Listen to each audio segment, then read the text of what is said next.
چې کوم زنانه سلور کار کوي کنه باس وام چې دا بس کلک مؤمنه ده کلک دې د پاره دا پوره دي اول نمبر چې زنانه د فرض منځ اهتمام د فرض منځ اهتمام دا ضروری خبره ده فرض منځ کې د چا سرم زنانو سمجوته مکوي مد خاون مد بچو فرض منځ د خاون د حق نم مخ کې دی او د بچو د حق نم مخ کې چړومبه زنانو تلی ته ادري نړومبه ته پوس په درنه د فرض منځ کې بیا دی خاون نشي خلاصول بیا دی رشتہ دار نشي خلاصولای اوله خبره د زنانو د پاره د فرض منځ اهتمام او وقت کې منځ کول په ډبلو کپړو کې منځ کول او دند په کوټه کې منځ کول چې مانځه ته سړی په غولي کې ودرېږي او التبې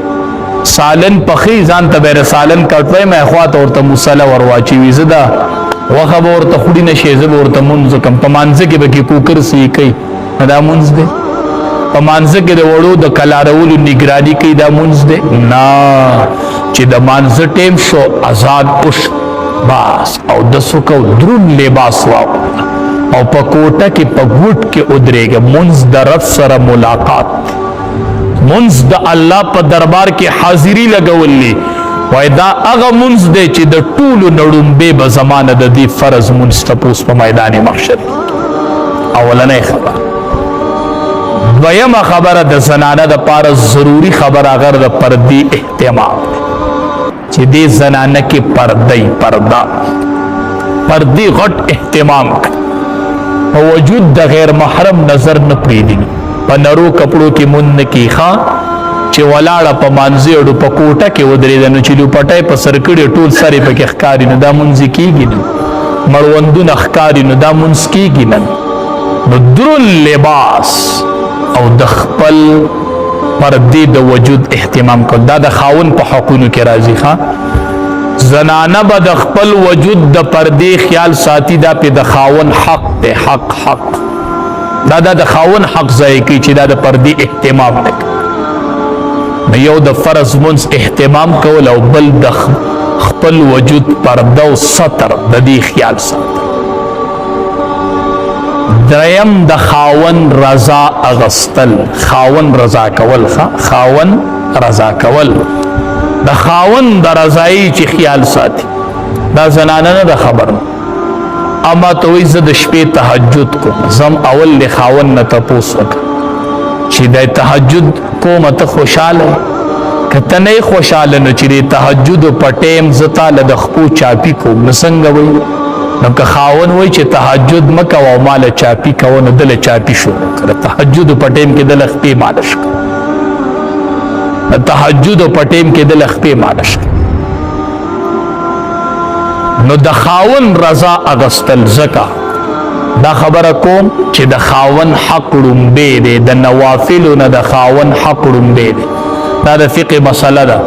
چې زنانه نفلی روزه نیسي او خاون په کور کې اول به د خاون نه اجازه غواړي خاون ورته نه بنيسي نفلی روزه سبا زما خیال بساتي زما خدمت بکای شریعت ورته وای منی سنفلی روزه د خاون خدمت دا خبره خپ دلیل کو په دلیل په دې بنیاد کوما چې د خزینه به د ټولو نړومبه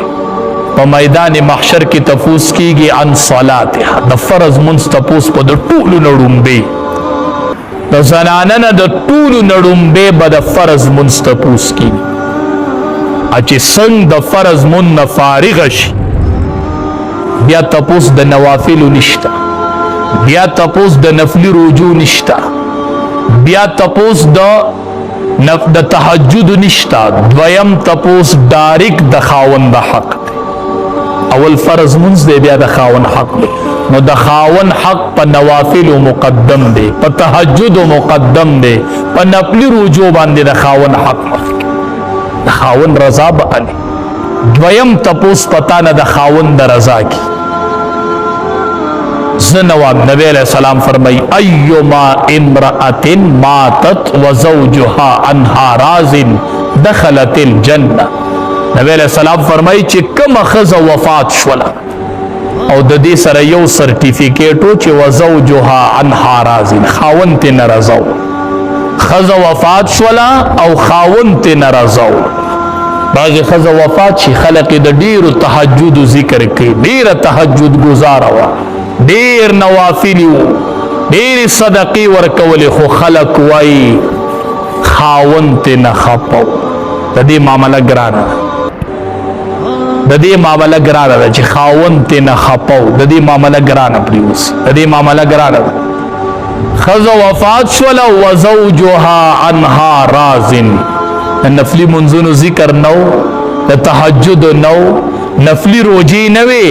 خو یوه خبره چلېده چې خاوند ترې نه ډېر رضا و د خاوند د رضا خیال یې ساتلی نبی کریم صلی الله علیه وسلم فرمایي دخلت الجنه دا ښځه جنت ته لاړه چې دې پسې وروسته د خاوند رضا چلېده موږ د نفلو اورو د تهجد اورو د نفلي روجو اورو خدا نورو چې ښځه وفات شي او وروسته پسې د خاوند رضا چلی ایما امرأة ماتت وزوجها عنها راض چې خاوند ته نه رضا دخلت الجنه